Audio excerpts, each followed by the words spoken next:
ओम शांति। 19/3/2025 के साकार महावाक्य। तो बाबा ने कहा, मीठे बच्चे, तुम्हें इस पुरानी दुनिया पुराने शरीर से जीते जी मरकर घर जाना है। इसलिए देही अभिमान छोड़ देही अभिमानी बनो। प्रश्न है, अच्छे अच्छे पुरुषार्थी बच्चों की निशानी क्या होगी? उत्तर है, जो अच्छे पुरुषार्थी हैं वह सवेरे सवेरे उठकर देही अभिमानी रहने की प्रैक्टिस करेंगे। वे एक बाप की याद करने का पुरुषार्थ करेंगे। उन्हें लक्ष्य रहता है कि कोई देहधारी याद ना आए। निरंतर बाप और 84 की चक्र की याद रहेगी। यह भी अहो सौभाग्य कहेंगे। ओम शांति। अभी तुम बच्चे जीते जी मरे हुए हो। कैसे मरे हो? देह के अभिमान को छोड़ दिया तो बाकी रही आत्मा। शरीर तो खत्म हो जाता, आत्मा नहीं मरती। बाप कहते हैं, जीते जी अपने को आत्मा समझो। परम पिता परमात्मा के साथ योग लगाने से आत्मा पवित्र हो जाएगी। जब तक आत्मा बिल्कुल पवित्र नहीं बनी तब तक पवित्र शरीर मिल ना सके। आत्मा पवित्र बन गई तो फिर ये पुराना शरीर आपे ही छूट जाएगा। जैसे सर्प की खाल ऑटोमेटिकली छूट जाती है, उनसे ममत्व मिट जाता। वह जानता है हमको नई खाल मिलती है, पुरानी उतर जाएगी। हर एक को अपनी अपनी बुद्धि तो होती है। अभी तुम बच्चे समझते हो हम जीते जी इस पुरानी दुनिया से पुराने शरीर से मर चुके हैं। फिर तुम आत्माएं भी शरीर छोड़कर कहाँ जाएंगी? अपने घर। पहले पहले तो ये पक्का याद करना, हम आत्मा है, शरीर नहीं। आत्मा कहती है, बाबा हम आपके हो चुके हैं, जीते जी मर चुके हैं। अब आत्मा को फरमान मिला हुआ, मुझ बाप को याद करो। तुम तमो प्रधान से सतो प्रधान बन जाएंगे। ये याद का अभ्यास पक्का चाहिए। आत्मा कहती है, बाबा आप आए हैं तो हम आपके ही बनेंगे। आत्मा मेल है ना कि फीमेल। हमेशा कहते हैं हम भाई भाई हैं, ऐसे थोड़े ही कहते हम सब सिस्टर्स हैं। सब बच्चे हैं, सब बच्चों को वर्षा मिलना है। अगर अपने को बच्ची कहेंगे तो वर्षा कैसे मिलेगा? आत्माएं सब भाई भाई हैं। बाप सबको कहते, रूहानी बच्चे मुझे याद करो। आत्मा कितनी छोटी है, ये बहुत महीन समझने की बातें हैं। बच्चों को याद ठहरती नहीं। सन्यासी लोग दृष्टांत देते हैं, मैं भैंस हूँ। ऐसा कहने से फिर भैंस बन जाते हैं। अब वास्तव में भैंस कोई बनते थोड़े ही हैं। बाप तो कहते हैं, अपने को आत्मा समझो। यह आत्मा और परमात्मा का ज्ञान तो कोई को है नहीं, इसलिए ऐसी ऐसी बातें कह देते हैं। अब तुमको देही अभिमानी बनना है। हम आत्मा है, ये पुराना शरीर छोड़ हमको जाए नया लेना है। मनुष्य मुख से कहते भी हैं कि आत्मा स्टार है, भ्रकुटी के बीच में रहती। फिर कह देते, अंगुष्ठे मिसल है, अब सितारा कहाँ अंगुष्ठा कहाँ। फिर मिट्टी के सालीग्राम बैठ बनाते हैं। इतनी बड़ी आत्मा तो हो नहीं सकती। मनुष्य देह अभिमानी है, न तो बनाते भी मोटे रूप में। यह तो बड़ी सूक्ष्म महीनता की बातें हैं। भक्ति भी मनुष्य एकांत में कोठी में बैठ करते हैं। तुमको तो ग्रस्त व्यवहार में, धंधे आदि में रहते हुए बुद्धि में यह पक्का करना, हम आत्मा। बाप कहते हैं, मैं तुम्हारा बाप भी इतनी छोटी बिंदु हूँ, ऐसे नहीं कि मैं बड़ा हूँ, मेरे में सारा ज्ञान है। आत्मा और परमात्मा दोनों एक जैसे ही हैं, सिर्फ उनको सुप्रीम कहा जाता है। यह ड्रामा में नूंद है। बाप कहते हैं, मैं तो अमर हूँ, मैं अमर ना होता तो तुमको पावन कैसे बनाऊं? तुमको स्वीट चिल्ड्रन कैसे कहूँ? आत्मा ही सब कुछ करती है। बाप आकर देही अभिमानी बनाते हैं, इसमें भी मेहनत है। बाप कहते, मुझे याद करो और कोई को याद ना करो। योगी तो दुनिया में बहुत है, कन्या की सगाई होती फिर पति के साथ योग लग जाता। पहले थोड़े ही था, पति को देखा फिर उनकी याद में रहती है। अब बाप कहते हैं मामे कम याद करो, ये बहुत अच्छी प्रैक्टिस चाहिए। जो अच्छे अच्छे पुरुषार्थी बच्चे हैं वह सवेरे सवेरे उठकर देही अभिमानी रहने की प्रैक्टिस करेंगे। भक्ति भी सवेरे करते अपने अपने इष्ट को देव को याद करते हैं। हनुमान की भी कितनी पूजा करते, लेकिन जानते कुछ भी नहीं। बाप आकर समझाते हैं तुम्हारी बुद्धि बंदर मिसल हो गई, अब फिर तुम देवता बनते हो। अब यह पतित तमो प्रधान दुनिया है, अभी तुम आए हो बेहद के बाप के पास। मैं तो पुनर्जन्म रहित हूँ, यह शरीर इस दादा का है। मेरा कोई शरीर का नाम नहीं, मेरा नाम ही कल्याणकारी शिव है। तुम बच्चे जानते हो शिव बाबा कल्याणकारी आकर नरक को स्वर्ग बनाते हैं। कितना कल्याण करते, नरक का एकदम विनाश करा देते। प्रजापिता ब्रह्मा द्वारा अभी स्थापना हो रही है। यह प्रजापिता ब्रह्मा मुख वंशावली। चलते फिरते एक दो को सावधान करना है, मन मना भव। बाप कहते मुझे याद करो तो विक्रम विनाश होंगे। पतित पावन तो बाप है, उन्होंने भूल से भगवानुवाच के बदले श्री कृष्ण भगवानुवाच लिख दिया। भगवान तो निराकार है, उनको परमपिता परमात्मा कहा जाता। उनका नाम शिव है, शिव की पूजा भी बहुत होती। शिव काशी कहते रहते। भक्ति मार्ग में अनेक प्रकार के नाम रख दिए, कमाई के लिए अनेक मंदिर बनाए। असली नाम शिव है, फिर सोमनाथ रखा। सोमनाथ सोमरस पिलाते हैं, ज्ञान धन देते। फिर जब पुजारी बनते तो कितना खर्चा करते उनके मंदिर बनाने पर, क्योंकि सोमरस दिया है सोमनाथ की, साथ सोमनाथनियां भी होंगी। यथा राजा रानी तथा प्रजा सब सोमनाथ सोमनाथनी हैं। तुम सोनी दुनिया में जाते हो, वहाँ सोने की ईंटें होती, नहीं तो दीवारें आधी कैसे बने, बहुत सोना होता, इसलिए उसको सोने की दुनिया कहा जाता है, या लोहे पत्थरों की दुनिया। स्वर्ग का नाम सुनकर ही मुख पानी हो जाता। विष्णु के दो रूप लक्ष्मी नारायण अलग अलग बनेंगे। तुम विष्णुपुरी के मालिक बनते हो, अभी तुम हो रावणपुरी के। अब बाप कहते हैं सिर्फ अपने को आत्मा समझ मुझ बाप को याद करो। बाप भी परम धाम में रहते तो तुम आत्माएं भी परम धाम में रहती हो। बाप कहते हैं तुमको कोई तकलीफ नहीं देता, बहुत सहज है। बाकी ये रावण दुश्मन तुम्हारे सामने खड़ा, ये विघन डालते, ज्ञान में विघन नहीं पड़ते, विघन पड़ते हैं याद से।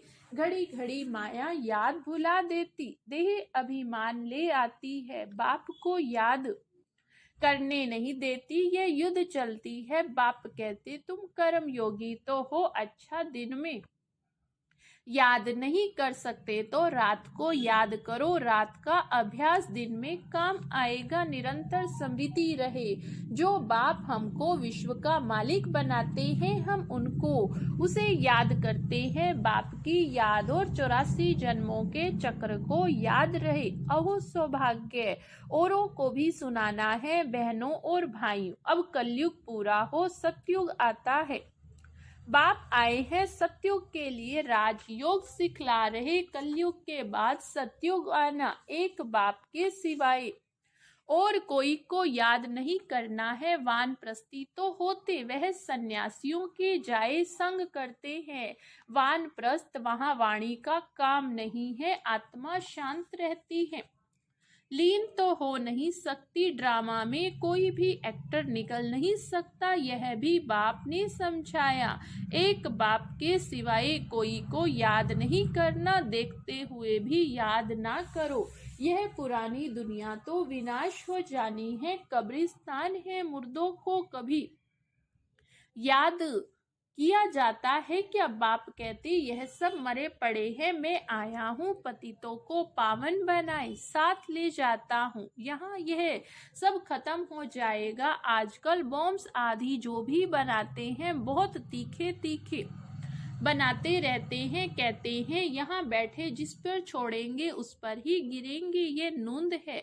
फिर से विनाश होना है। भगवान आते नहीं दुनिया के लिए राजयोग सिखला रहे। ये महाभारत लड़ाई है जो शास्त्रों में गाई हुई है। भगवान आए हैं स्थापना और विनाश करने। चित्र भी क्लियर है, तुम साक्षात्कार कर रहे हो। हम यह बनेंगे, यहाँ यह पढ़ाई खत्म हो जाएगी, वहाँ तो बैरिस्टर डॉक्टर आदि की दरकार नहीं होती। तुम तो यहाँ का वर्षा ले जाते हो, हुनर भी सब यहाँ से ले जाएंगे। मकान आदि बनाने वाले फर्स्ट क्लास होंगे तो वहाँ ही बनाएंगे। बाजार आदि भी तो होगी, काम तो चलेगा। यहाँ से सीखा हुआ अक्ल ले जाते हैं। साइंस से भी अच्छे हुनर सीखते, वह सब वहाँ काम आएंगे। प्रजा में जाएंगे। तुम बच्चों को तो प्रजा में नहीं आना, तुम आए ही हो बाबा मम्मा के तख्त नशीन बनने। बाप जो श्रीमत देते हैं उस पर चलना है।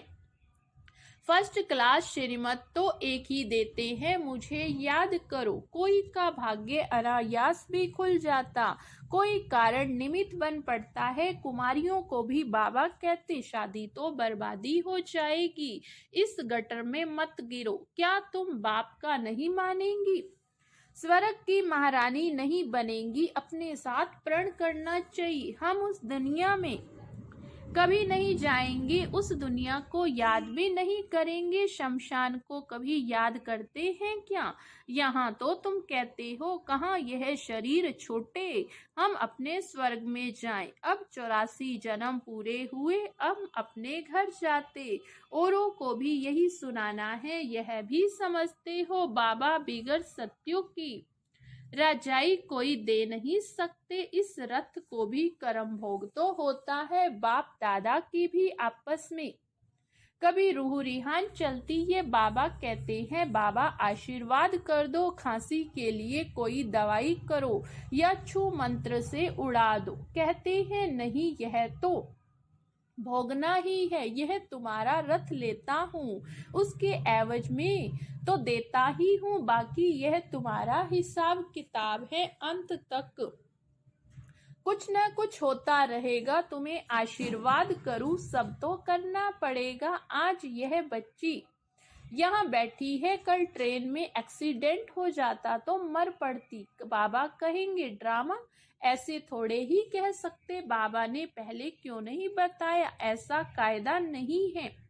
मैं तो आता हूँ पतित से पावन बनाने, यह बतलाने थोड़े ही आया। यह हिसाब किताब तुमको अपना चुकतू करना है, इसमें आशीर्वाद की बात नहीं। इसके लिए जाओ सन्यासियों के पास, बाबा तो बात ही एक बताते। मुझे बुलाया ही इसलिए कि हमको आकर नरक से स्वर्ग में ले जाओ। गाते भी हैं पतित पावन सीताराम, परंतु अर्थ उल्टा निकाल दिया। फिर राम की बैठ महिमा करते, रघुपति राघव राजा राम। बाप कहती, इस भक्ति मार्ग में तुमने कितने पैसे गवाए। एक गीत भी था, क्या केतुक को तुक देखा, देवियों की मूर्तियां बनाए पूजा कर फिर समुद्र में डुबो देते। अब समझ में आता कितने पैसे बर्बाद करते।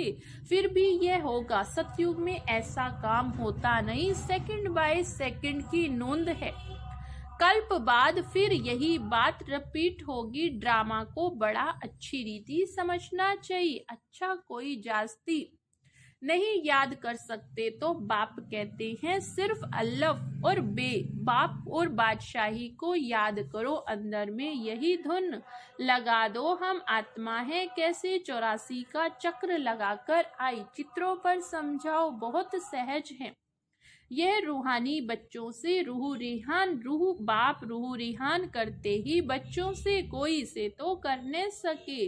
बाप कहते हैं अपने को आत्मा समझो, आत्मा ही सब कुछ करती। बाप याद दिलाते, तुमने 84 जन्म लिए हैं, मनुष्य ही बने। जैसे बाप ऑर्डिनेंस निकालते हैं कि विकार में नहीं जाना है, ऐसे यह भी ऑर्डिनेंस निकालते, किसको रोना नहीं है। सत्युग त्रेता में कभी कोई रोते नहीं, छोटे बच्चे भी नहीं रोते, रोने का हुक्म नहीं, वहाँ है ही हर्षित रहने की दुनिया, उसकी प्रैक्टिस सारी यहाँ करनी है। अच्छा, मीठे मीठे सी लद है बच्चों प्रति माता पिता बाप दादा का याद प्यार और गुड मॉर्निंग। रूहानी बाप की रूहानी बच्चों को नमस्ते। हम रूहानी बच्चों की रूहानी बाप दादा को याद प्यार गुड मॉर्निंग और नमस्ते नमस्ते। शुक्रिया बाबा, शुक्रिया। धारणा के लिए मुख्य सार। फर्स्ट पॉइंट, बाप से आशीर्वाद मांगने की बजाय याद की यात्रा से अपना सब हिसाब किताब चुकतू करना, पावन बनने का पुरुषार्थ करना है। इस ड्रामा को यथार्थ रीति समझना है। इस पुरानी दुनिया को देखते हुए भी याद नहीं करना, कर्मयोगी बनना, सदा हर्षित रहने का अभ्यास करना है, कभी भी रोना नहीं है। तो बाबा ने वरदान दिया, प्रावर्ती में रहते मेरेपन का त्याग करने वाले सच्चे ट्रस्टी माया जीत भव। प्रावर्ती में रहते मेरेपन का त्याग करने वाले सच्चे ट्रस्टी माया जीत भव। जैसे गंदगी में कीड़े पैदा होते, वैसे ही जब मेरापन आता तो माया का जन्म होता। माया जीत बनने का सहज तरीका है, स्वयं को सदा ट्रस्टी समझो। ब्रह्मा कुमार माना ट्रस्टी। ट्रस्टी की किसी में भी अटैचमेंट नहीं होती, क्योंकि उनमें मेरापन नहीं होता। गृहस्थी समझेंगे तो माया आएगी, ट्रस्टी समझेंगे तो माया भाग जाएगी। इसलिए न्यारा होकर फिर प्रावर्ती के कार्यों में आओ तो माया प्रूफ रहेंगे। स्लोगन है, जहाँ अभिमान होता है वहाँ अपमान की फीलिंग जरूर आती है। जहाँ अभिमान होता है वहाँ अपमान की फीलिंग जरूर आती है। आज का अव्यक्त इशारा, आपकी आंतरिक स्वच्छता, सत्यता, उठने में, बैठने में, बोलने में, सेवा करने में लोगों को अनुभव हो, तब परमात्म प्रत्यक्षता के निमित्त बन सकेंगे। इसके लिए पवित्रता की क्षमा सदा जलती रहे, जरा भी हलचल न आए। जितना पवित्रता की क्षमा अचल होगी, उतना सहज सभी बाप को पहचान सकेंगे। अच्छा, ओम शांति, ओम शांति।